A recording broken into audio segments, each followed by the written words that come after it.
So what we're going to cover today is energy management, okay? So we're going to cover what that means and how it can help your output in life, whether that be in family life, your social life, in work. I'm going to dive into a bit how we can look after our energy and almost increase our energy to improve the output in life. So what we're going to cover today is looking at the analogy of all stress fills the cup.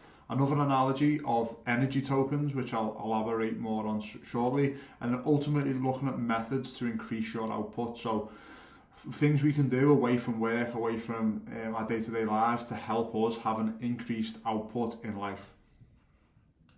The first thing we're going to look at is the saying of all stress fills the cup. So this may be new to you, it may not be, but I'm going to explain the philosophy behind this. So on the right there is a cup, and then this was taken, I made this with about a year ago, so at the time this is what I had going on. So if you look, the cups there, I've got relationships in there, I've got obviously my missus, I've got my family, my friends, I've got work colleagues, then we've got a bit of work stress in there. Then at the time I was studying a master's, at the time I was starting to set up Elevate, at the time I was waiting on a new baby coming, and then if you look there, that line, that's like overflow, so that's my cup of stress. And at the time I chose to do a high intensity row. So this is talking in a micro day. So we're looking at like a day, not a week, not a month, but that's what I had going on in one day at any given time. And then I chose to do a really high intensity row because I was into rowing at the time. And it was too much. I think I got sick. I felt rubbish. And in hindsight, I thought, why did I add more stress to my cup? And if you look on the outside there's all other factors that are going to creep into that cup and overflow it, whether you're worrying, whether you've got family stress, you're overtraining, lack of rest, lack of water, alcohol, busy week, poor nutrition, lack of fun, so you're just constantly working, constantly grinding. All these things go into the cup, and then ultimately you only can take on so much before it's just too much. And obviously we always think about like the extremities of like people being burnt out or having a breakdown. That's not so much what we're talking about here, although that is a long-term effect. We're looking at more day-to-day in terms of your output. So you might overflow the cup and not really know, but what's going to happen is it's going to be pouring over the top, which means your quality and the things inside the cup are going to decrease. So for example, if you in your cup you have work, you have the gym, you have family, you have this, and then you throw in, let's say for example, loads of jiu-jitsu sessions, say you're really into jiu-jitsu, and you start putting loads of jiu-jitsu into that cup, excuse me, even though the jiu-jitsu was originally a fun thing and it was a hobby, if you start putting too much in, the cup's going to start overflowing, and then in hindsight, the positive side of sport and going to the gym is now becoming a negative because your cup of stress is overflowing. Okay, so that leads me into my first point there. Stress is stress. So for example, going to the gym is stress. That's stress to your body. Going to do sports is stress to your body. Going to say you've got a hobby which you think is quite positive and isn't really hindering your output in life because it's like a positive hobby. Going to do it in itself is stress to the body. If you're doing it in your spare time when you potentially could be resting, then your body has to deal with the fact that you have to do a full day's work, get up and then go and do this hobby. So that's not to say it's negative, but ultimately, can you see how if you put it on top of a full cup, it can become negative? So that's sort of what I want you to start thinking about. Like, it doesn't matter what the stress is. If it's stress, it all goes in the same cup, okay? And then that leads me to the next one. It's your job to manage the cup of stress, all right? It's no one else's job. It's like, if you go and do something in your spare time and then come into work and maybe your work output's dipping, you might not associate them two things together. You might be thinking, well, I do jiu-jitsu or I do this or I do that because it's positive and it helps me in so many other ways. But you have to acknowledge that the stuff that's already in the cup, the value there and your output there may decrease now because you've added more stuff in. So you have to acknowledge that and be honest with yourself. And then that leads me into my third point. This is something I've practiced over the last probably decade within the army. Really helped me being in the army because a lot of people don't have this mindset. They have the victim mindset where it's like, oh, the army's shit, they do this, they do that. Where in reality, taking the approach of understanding discipline is not just doing what you think needs to be done. For example, I use the gym. So, excuse me, going to the gym, you may say, I am super disciplined, I am going to go to the gym 5 days a week. Or you may say, I am super disciplined, I am going to do this studying, I am going to do this socialising, whatever it is you're like saying you're disciplined about. Yeah, that's great day to day, I agree with you.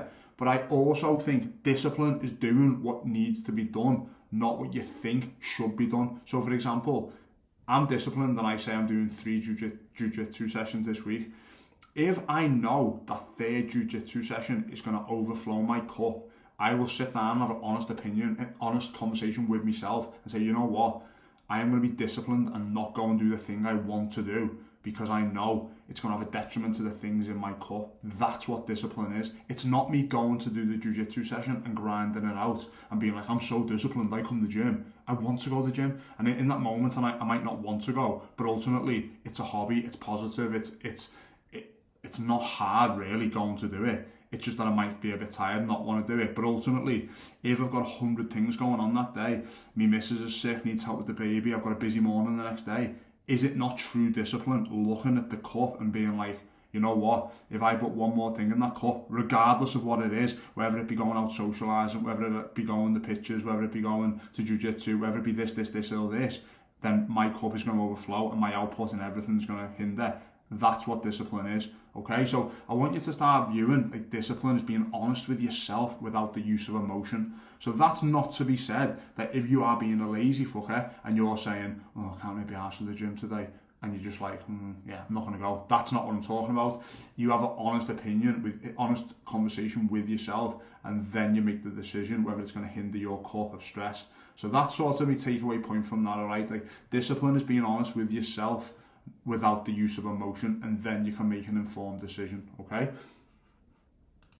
Very quickly, I just want you to see this, the principle of supercompensation. This is something we use in the strength and conditioning world, but this applies to life. So if you look here, the red line, that's your state, that's your current state.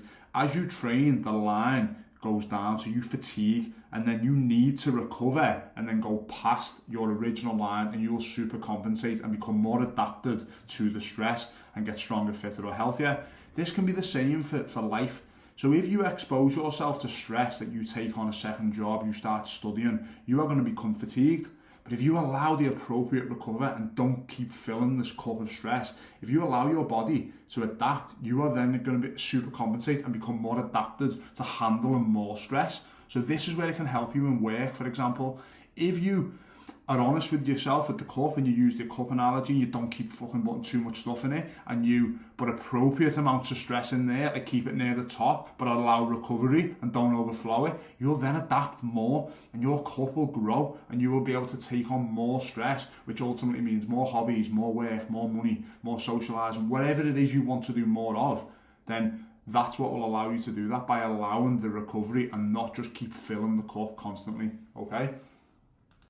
Moving on to an analogy that I use with a lot of athletes and a lot of clients that I work with is the energy tokens analogy, all right? So I want you to view your energy, your output in life as like currency. So let's say I give you 10 £1 coins, all right? And I say to you, every time you do something that requires getting off the couch and going to move, you're going to lose £1. Or maybe other things have more value in the sense of it might be £3, it might be £1, but ultimately you're going to lose a token, all right? So say you want to graft in work and you want to put a shift in work, you've got a high pressure job, you want a high output job, that work is going to take a good 5 of them tokens, isn't it?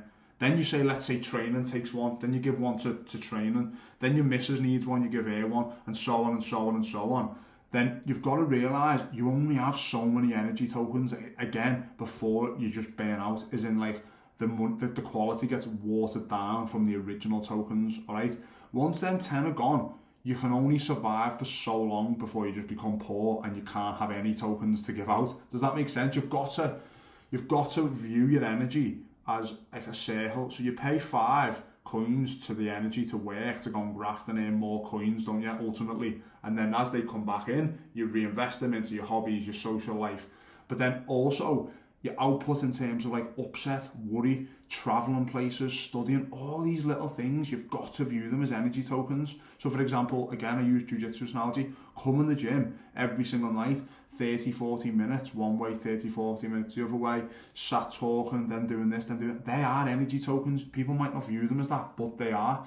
And it's the same with your job. If you, obviously, I know one of the lads I work with, he's into DJing in his spare time. That's a positive thing. It's all good. It's bringing in money. It's growing as a person. It's getting better at something. But ultimately, they are energy tokens. So you have to acknowledge they are taking some of your energy tokens, and you have to make sure you've got enough for work, for recovery, for training. So the core things that are keeping you alive, keeping with a roof over your head, take a lot of your tokens, and then you only have a couple spare that you have to use very carefully. So by looking at it this way, you'll start to go, okay, right, what am I spending my energy tokens on that aren't aligned with where I want to go and who I want to be, whether that be in sport, in business, in sales, in DJing, or whatever it is you're trying to achieve. You've got to understand, do your energy tokens align with keeping your body healthy, keeping a roof over your head, and then doing the thing that you want to achieve. Very quickly then, and this is taken from another lecture that I've done, which I'm going to put also into you guys if you want it. How do we increase our tokens and look after them? Very simple. Sleep 8+ hours, look after your nutrition, calories and protein, and good gym programming, the correct level of stress placed on the body. So that's ultimately where I come in on the coaching team with Elevate and with Nick Santa Coaching. That's where we look after. And there's the benefits of all them things. If you get them 3 things in line, you are going to drastically increase your energy tokens. And not only that, it's going to be a lot more sustainable to then go and use these tokens on various things, okay? So your sleep, your nutrition, and a good gym program is going to allow you optimal output in life with your tokens. Very quickly to summarise then, because I was trying to keep this under 10 minutes and we're just over, so I'll keep it under 12. So understand you only have so much quality output, all right? Be honest with yourself in terms of that is a much better skill than just simply grinding it out. Be honest with yourself about how much output you can have and where you're putting your output. And then finally, sleep, nutrition and good training will drastically increase your output.